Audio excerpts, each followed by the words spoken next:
Friends, శీర్షిక నా నీడ. అవునులే, నిజమే. నన్ను నా నీడ కూడా నిలదీస్తుంది. ప్రశాంతతని అమ్ముకున్నానని, పరాయి ప్రేమకి, పసుపు తాడికి బలైపోయాను. పచ్చని సంసారం కుప్పకూలిపోయింది.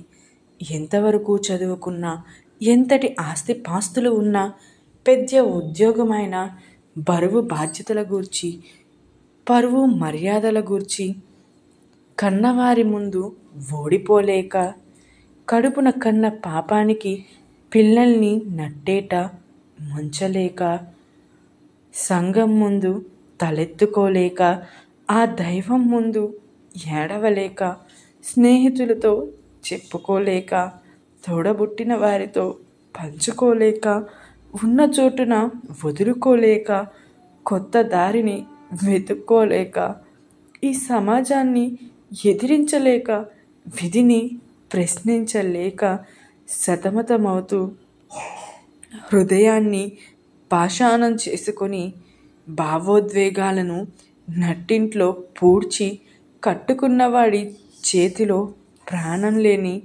బొమ్మగా మారి, వాడి ఆటలకు అరికట్టలేక, వాడి సరదాలకి రాతిశిలనై మనసుని చంపుకొని, మగాడు అనే అహంతో విర్రవీగుతున్న తనని మార్చలేక, చావలేక, జీవితాన్ని ఊహించుకోలేక ఇలా బ్రతుకు నాది. ఇట్లు మంజు పలుకులు. Thank you for watching our videos friends. Like, comment, share, subscribe చేయడం మర్చిపోకండి మిత్రులారా.